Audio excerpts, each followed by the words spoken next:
Good afternoon and welcome to our webinar, Intelligent Impact Measurement Makes Online Pack Testing More Accurate.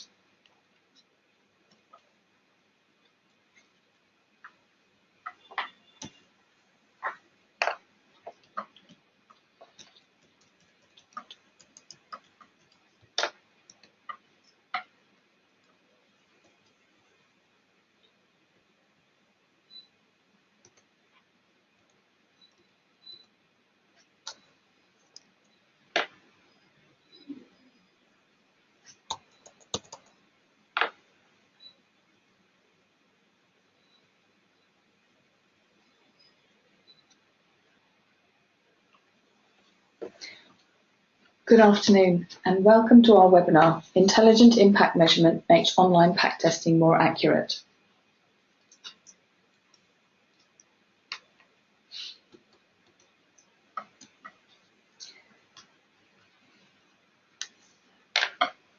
This afternoon we're going to talk about learnings based on neuroscience and consumer research trials that we've conducted, which will show why duplicating face-to-face approaches to online pack testing can be downright dangerous,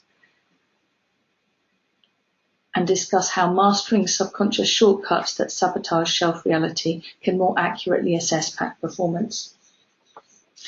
Much of the research community considers that online can be used for any type of survey. We challenge such claims, particularly with respect to pack research. Prior to the online era, pack research was restricted in terms of usage because of the need for producing mock-ups and products to test. And as online became more prevalent, it as a type of research in particular experienced a surge of interest as companies benefited from the increased practicality. But despite the growth of pack research, there's a catalogue of examples of costly mistakes and backtracks. Brands like Tropicana orange juice and Maclean's toothpaste, amongst others, saw sales plummet as a result of new packs which lost their power to attract buyers. Nowadays, it's become good practice for packaging research to include a competitive context. However, today we will show you that simply incorporating the competitive context in an online test doesn't result in the same consumer behaviour and response as it does when that competitive context is in front of the shopper at life size. We will share how human behaviour is first linked to our visual perceptions, and that how we as human beings perceive the surrounding environment is linked to visual impact on shelf. We will focus on the core challenges of measures of impact and how, by measuring what the brain perceives rather than on claimed behaviour, online data collection can be relevant and efficient when conducted intelligently. First, a brief introduction to Strategear. We help our clients from innovation to point of sale, mainly CPG manufacturers.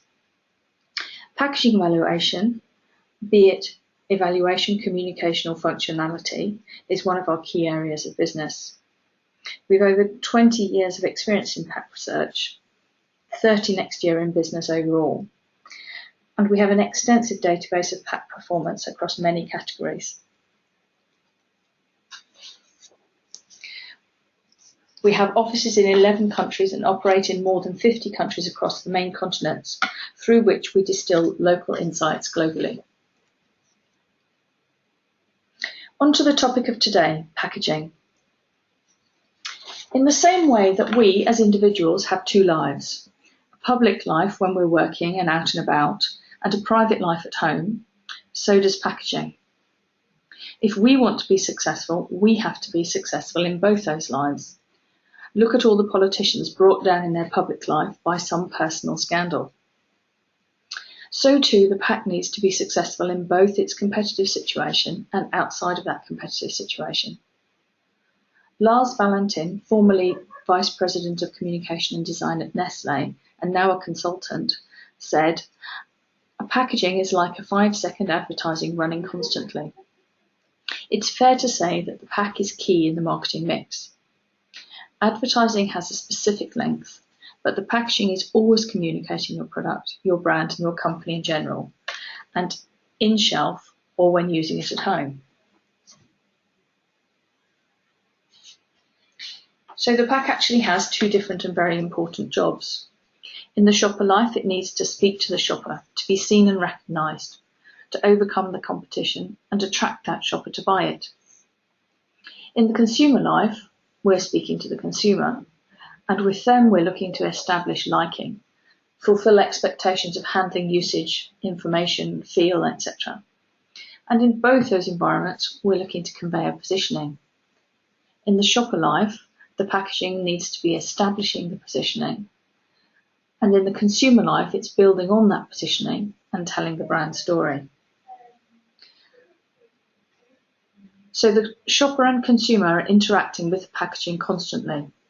The pack is the touch point with the brand in the shelf and during use.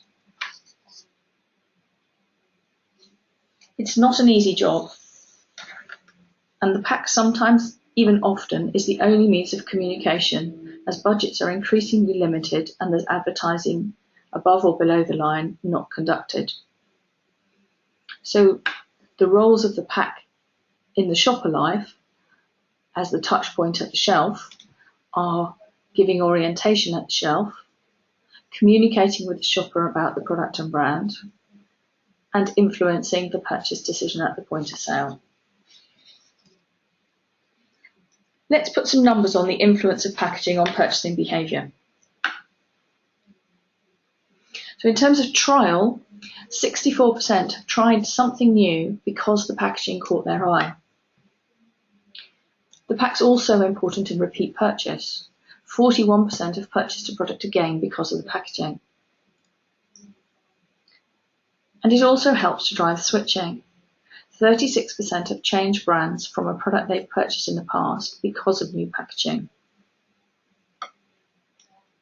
And on top of that, we also know that 57% have purchased a product by mistake due to similar packaging.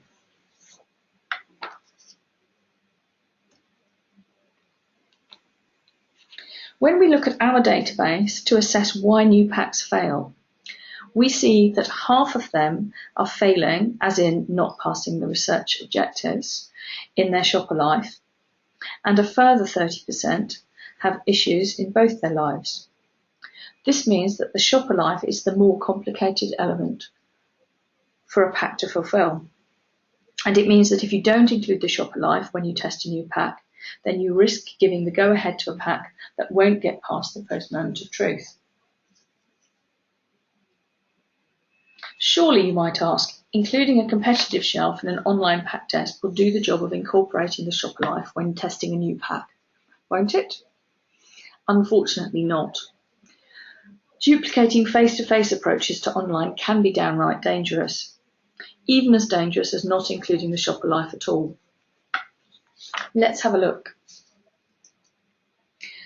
So I'm going to share with you now some findings from one of several R&D projects we conducted, evaluating some of the ways that online pack testing has been conducted out there.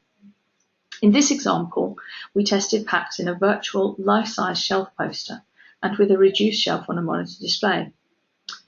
Both tests included eye tracking of the purchase at shelf, so we could observe what happened in detail. Let's have a look at the stimulus.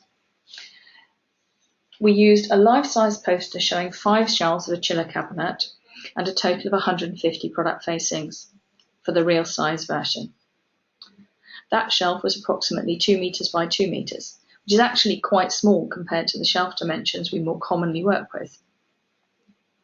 For the online screen, the number of facings was reduced to 100, and it was just over half a metre by 0.3 metres, which makes it a 22-inch widescreen format, if you think of it in terms of a television size. That's fairly generous as a monitor size, and certainly larger than is found on laptops. So essentially, this setup was rather kind to online. A real shelf at the small end of the scale, and a screen at the large end of the scale.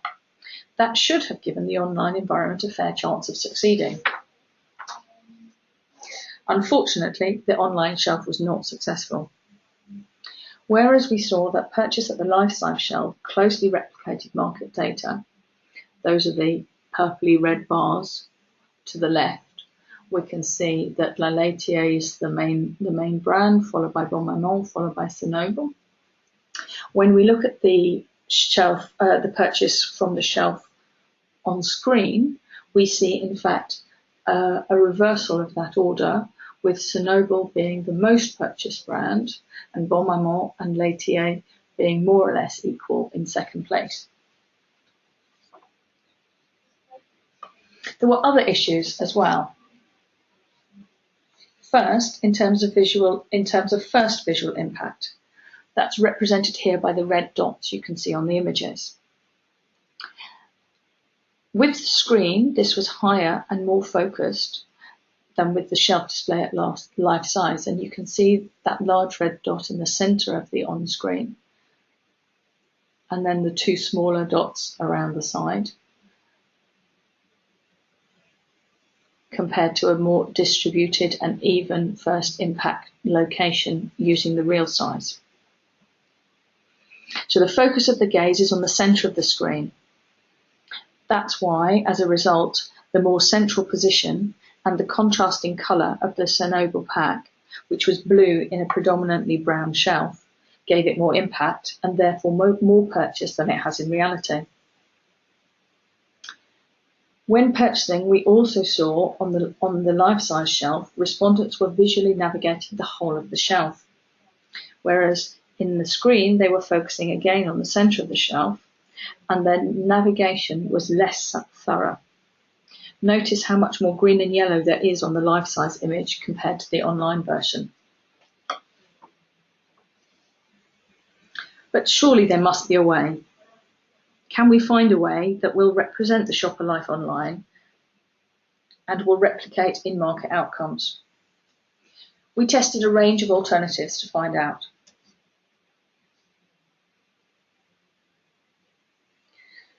So first, the life-size shelf has scale and readability. Ideally, we'd like to keep that scale because then we're most closely replicating reality. But the issue then is that we can't see the packs well enough with all of them on a small screen. We aimed to overcome this using a scrolling approach. I'm sure you will have seen that kind of presentation. We used a zoom scroll according to a simple search pattern which covered the screen, starting top left, moving towards the right, then dropping down and going back to the left along the bottom of the screen. We also used a reduced shelf with a static image.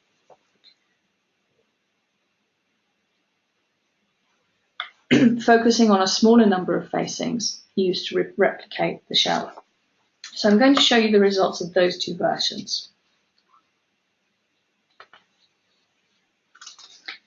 These, and in fact all of the options we tried,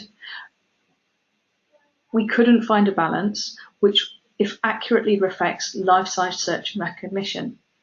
The answers we were seeing were essentially wrong. Findability is either understated as a result of misidentification in a cluttered environment, or overstated as a result of the reduced environment becoming too obvious. Online has to be adapted to ensure readability, but that reduces the realistic confusion of the life-size shelf. Importantly, there was no consistency. There was no factor that we could find that could be applied to correct for online differences. So let's go back to first principles. Let's consider how we make sense of our environment and make decisions within it to see if we can find another way. Let's have a look at why duplicating face-to-face approaches online don't work. Our first source of information is our sensorial system. That helps us to capture the environment and the changes in that environment. Out of our 5 senses, vision, taste, smell, touch, hearing, vision is the most important, though of course the other senses each contribute to the representation of the reality. We often speak of the visual brain, that part of the brain that records images far before the reflective brain can recognise them. So can we believe what we see? Let's take a few moments to consider the laws of perception. Within our brains, we have an operative hierarchy for communications. Within this, colour is by far the most important influencer of perception and an important shortcut for System 1 processing. Shape plays a lesser role, followed by symbols, while text is by far the least important. Shoppers need mental shortcuts to guide their choices. Certain cues will direct shoppers' attention. Shapes, colours and contrasts stimulate biometric triggers particularly well in shoppers. For example, the perception of colour strongly depends on the surrounding colours. The appearance of the colours depends on those which are adjacent to them. And the extent to which you can perceive reality depends on the size at which you see that image. So here at first glance, we have a blue spiral and a green spiral on a pink background. And we've replicated that on the left here. When we zoom in to 6 times, we begin to see that the lines splitting the green and the blue, orange lines within that pattern. Well, when we zoom into 15 times, we realise that what we thought is blue is exactly the same colour as green. Only our perception of it has changed, and that is because of the adjacent pink lines versus the orange lines in the area that looked to be blue. Remember Sonoble, which had a higher purchase from the screens than it did from the online computer, from the life size. There are also size distorted perceptions of reality.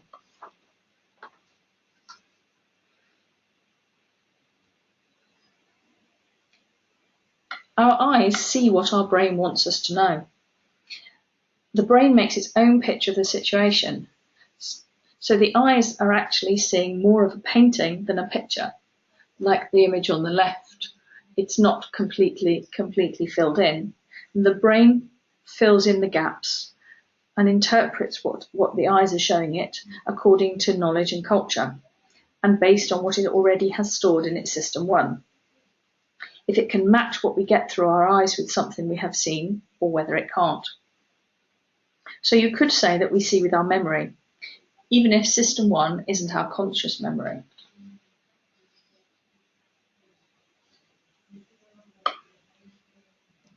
So let's see how your brain interprets. Some examples. I'm now going to show you an image very quickly, and I would like you to identify where this photo is taken. Are you ready?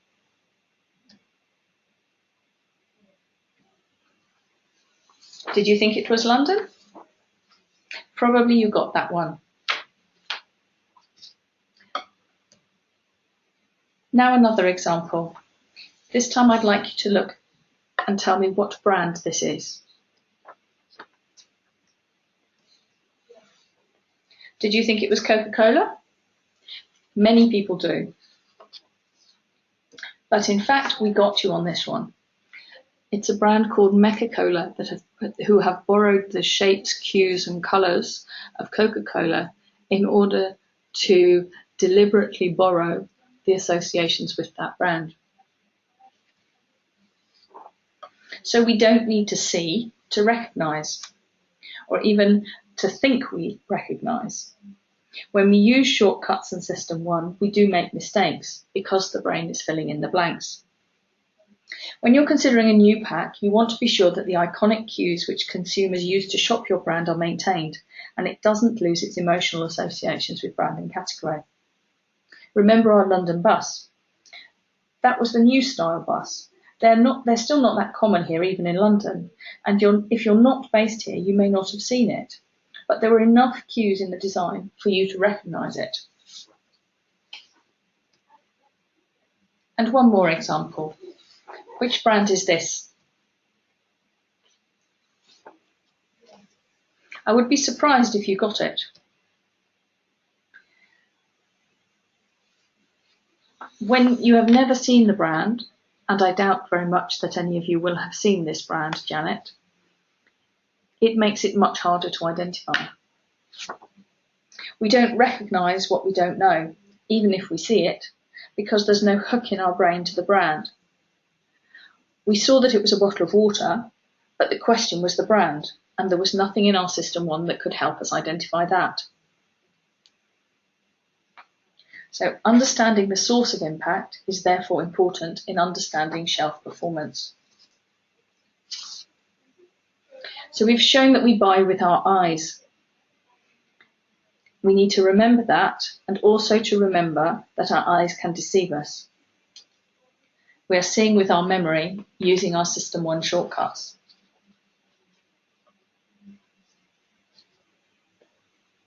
So we've seen that with an online shelf, gaze is physiologically attracted by the centre of the screen, unlike in real life shelf, and that results can be downright dangerous as a result. The impact in shelf is misrepresented. Life-size stimulus produces results closer to the real life, and consequently they are more reliable when it comes to predictive measures in shelf. However, as life size isn't always an option, we need to overcome the challenge of measuring visual impact online to master those subconscious shortcuts that sabotage shelf reality, and thereby more accurately assess pack performance. As visual impact is poorly represented online, instead, let's measure underlying brain perception.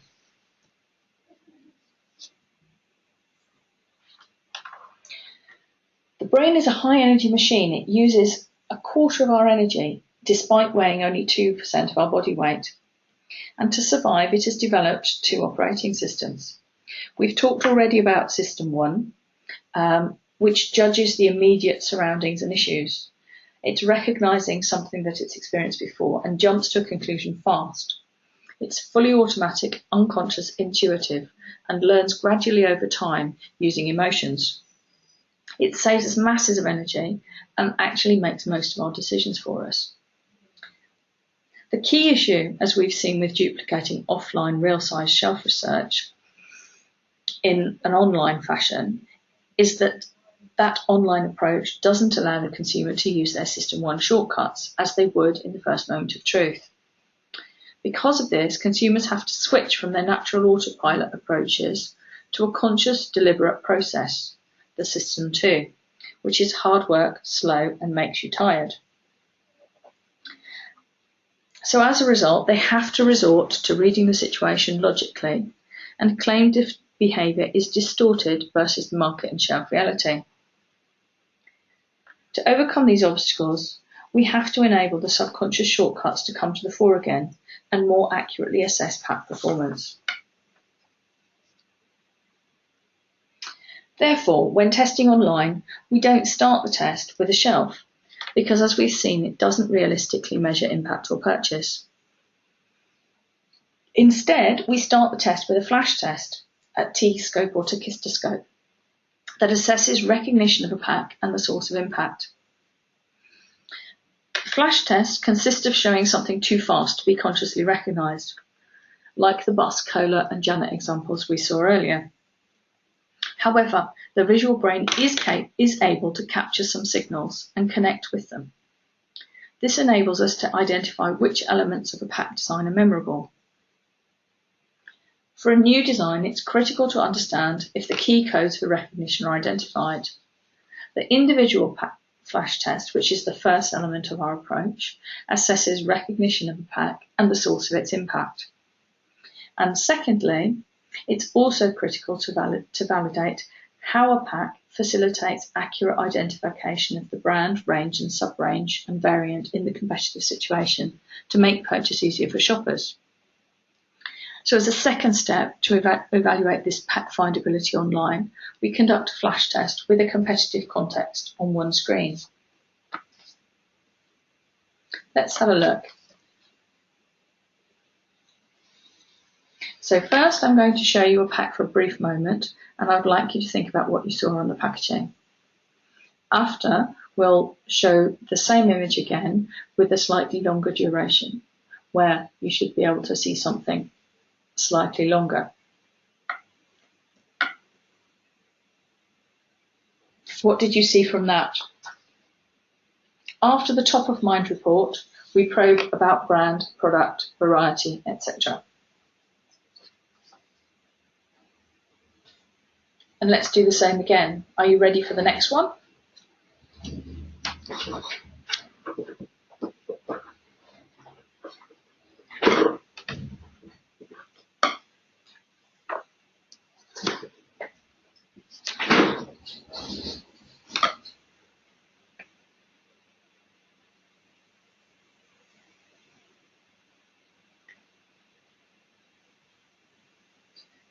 So we can see in terms of the recognition of performance, here we're evaluating the recognition of the brand maintained between the original and the fake dummy example that we gave as a new brand. But we've increased the variety and the identification of the cream visual. Now let's have a look at the second one, search findability. So now we're going to look at a competitive context, and I'd like you to look for the range for the Dove shower gel products. Are you ready? Now I'm going to show you a grid and ask you where on that grid you thought that the range was located. How did you do? Were you able to locate it in the top right corner? As a second stage, we're then looking at the SKU level. In this case, I'd like you to look for the Dove Original Body Wash and then mark where you see that on the grid.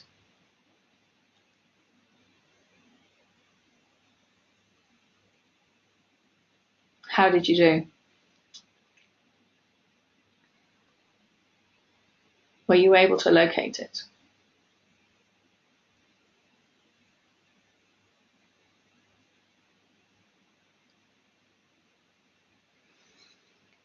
The results of our fake example for our Dove relaunch showed that the range identification was correct in broadly the same number of occasions, and yet the variant identification as a result of the changes was increased.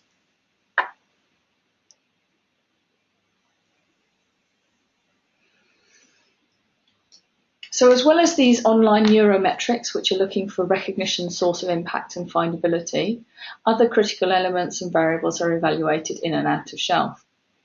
So we include communication within a competitive setting, so re-showing that shelf environment and looking at liking, image and purchase intent.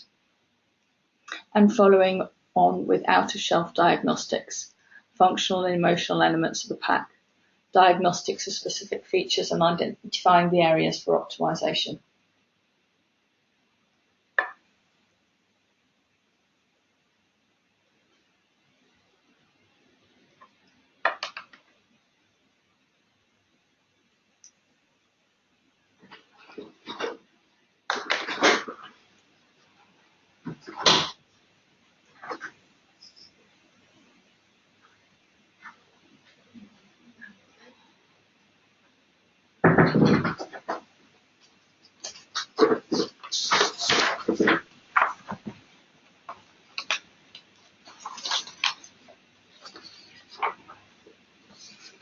So in summary then, intelligent impact measurement approach is not simple repetition of face-to-face tests.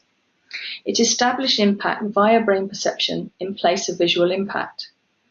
With its KPIs of recognition, search findability and source of impact, like the autopilot system on which it's based, it masters the subconscious shortcuts that can sabotage shelf reality and more accurately assess pack performance online. It's much more accurate at replicating real-size shelf behaviour than the dangerous duplication of impact measures at an online shelf.